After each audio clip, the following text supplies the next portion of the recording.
C'est la boisson qui symbolise le passage à l'âge adulte par excellence. On voit tous les papas se faire un café au réveil ou bien à la fin d'un repas copieux. Quand j'étais petit, moi ça m'a donné envie de goûter, de tremper un sucre dedans, mais j'ai recraché ça tout de suite, trop fort, trop amer, trop bizarre. Et aujourd'hui, pourtant, c'est quelque chose qui est quotidien. Je suis pas à masser les grains, mais j'aime ça, tu vois. Et j'en bois tous les jours, comme à peu près 90% des adultes. Et tu peux m'écouter parce que, sans me vanter, je pense avoir trouvé la meilleure façon de faire mon café. Parce qu'il y a plein de vertus à une consommation qui est régulière et raisonnable de café, notamment sur la santé vasculaire, sur la santé musculaire.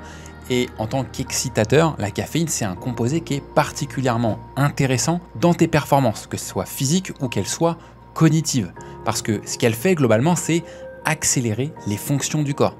Donc ce que je vais te dire dans cette vidéo, c'est comment faire pour accélérer les fonctions de ton corps sans vieillir. Donc la caféine, c'est un composé qui est extrêmement important dans le café. Ça s'entend, café, caféine, on n'est pas perdu.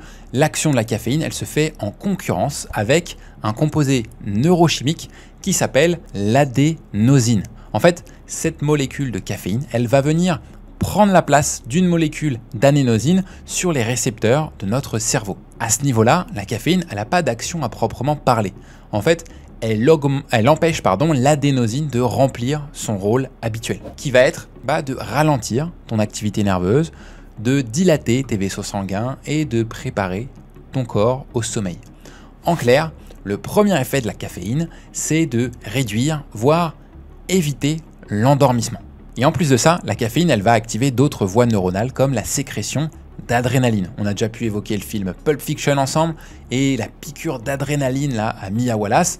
Conjointement, la caféine, ça t'empêche de dormir et ça va même augmenter ton état de vigilance. Et c'est ce que recherchent les buveurs de café le matin ou les buveurs de Red Bull la nuit. Je le mets dans les effets bénéfiques pour cette raison parce que c'est ce qu'on attend du café. Un bon coup de fouet pour ta productivité, pour ton énergie et même pour tes performances parce que la caféine, c'est le composé qui est principal dans tout ce qui est pré-workout, donc toutes les boissons qu'on va consommer avant un entraînement parce que la recherche, elle s'est beaucoup intéressée à l'influence de la caféine sur les performances.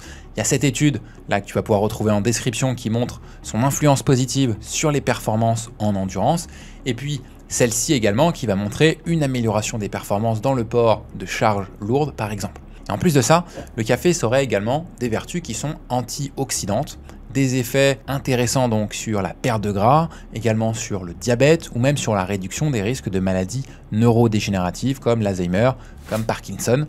Et donc, bien entendu, dans le cadre d'une alimentation équilibrée et d'une hygiène de vie qui est saine. Parce que, aux grandes dames des vendeurs de compléments alimentaires, comme tout autre produit de la planète Terre, le café, ça n'a rien de magique pour la santé.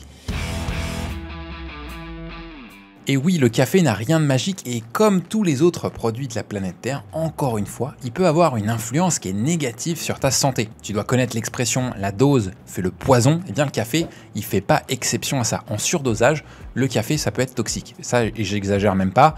Pense à l'action de la caféine sur ton système nerveux.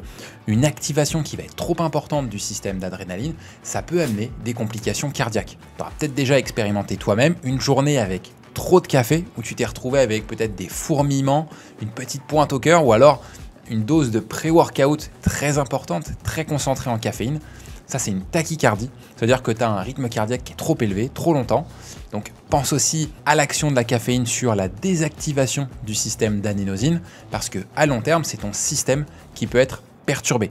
Parce que selon plusieurs études, le mieux, ce serait de consommer de la caféine au minimum 9 heures avant de se coucher, pour pouvoir avoir le moins d'impact possible. Donc, si tu ajoutes à ça le phénomène d'accoutumance, ton corps, en fait, il s'adapte à tout, même à un composé comme la caféine. Donc, il s'habitue, il devient de moins en moins sensible, il lui en faut toujours plus pour ressentir les effets, donc plus de café, plus souvent pour pouvoir avoir le coup de fouet qui est attendu. Donc, là, mon discours, il te fait peut-être penser à quelque chose qu'on pourrait dire sur une drogue, c'est voulu.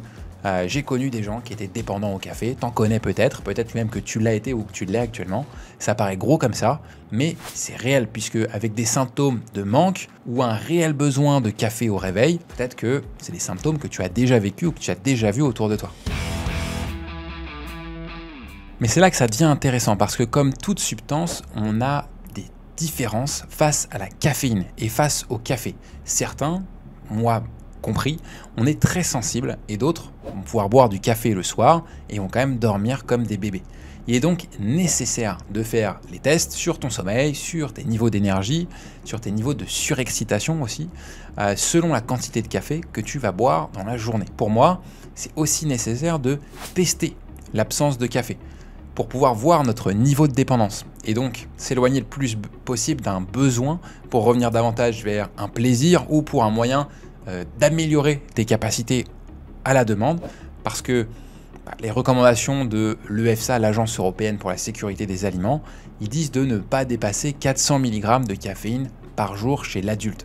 Ça correspond grossièrement à 3 tasses de café. Et 3 tasses de café, ça peut aller très vite. Et concernant la préparation des cafés en elles-mêmes, les vertus antioxydantes, par exemple, du grain de café, elles sont préservées seulement sous certaines conditions. Pour faire simple, si t'es pas un barista, l'idée c'est de choisir son café bien sûr, puis au niveau de la préparation, il faut privilégier une température qui va être inférieure à 100 degrés et un temps d'infusion qui soit suffisamment important. Le truc c'est que plus le temps d'infusion est important, plus le café est fort, plus il va y avoir des goûts qui sont particuliers. Personnellement, j'ai arrêté définitivement les capsules de café. Je dis même définitivement parce que les capsules c'est vraiment le fast-food du café. Et à la place, moi je me fais du café ce qu'on appelle pour over.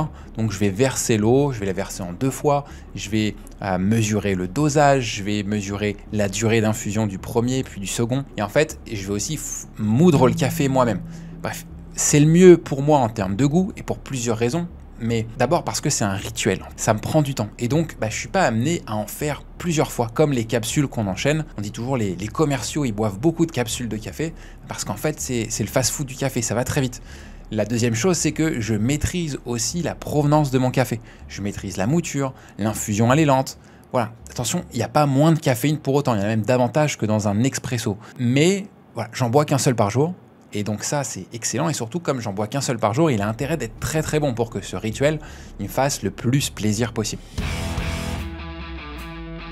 Il est temps de conclure cette vidéo et j'aimerais quelque chose de très actionnable pour toi, pour cette boisson qui est le symbole pour nous tous de maturité, de la vie active, le symbole de la boisson des adultes. C'est une boisson qui fait aussi en quelque sorte vieillir, puisque ça peut accélérer les fonctions vitales, ça peut accélérer ton vieillissement, surtout si tu en abuses, et ça peut perturber ton sommeil et ta santé. Mais dans le même temps, ça peut aussi énormément apporter de bénéfices dans ton quotidien. Donc moi, ce que je te recommande, c'est de déterminer ce qui te correspond à toi. Parce que le café, c'est une boisson santé aussi. C'est la dose qui fait le poison. Et ce que tu consommes ne peut probablement pas être juste laissé au hasard ou aux habitudes. Si tu en ressens l'envie, moi ce que je te recommande, c'est de stopper le café pendant 7 jours et voir s'il y a des aspects positifs dans ton quotidien. Puis de le réintroduire en petite dose, si ça a du sens pour toi, si ça te fait t'améliorer encore plus ton quotidien. Et de mesurer à ce moment-là, qu'est-ce qui compte pour toi? Est-ce que c'est d'en consommer une grande quantité ou est-ce que c'est d'en consommer beaucoup moins parce que tu te sens vachement mieux? Mais le seul moyen de le tester, selon moi, c'est de partir sur une page blanche, une page vierge et de couper au moins pendant 7 jours, histoire de permettre à l'ensemble de ton corps de reset et d'être prêt à repartir du bon pied.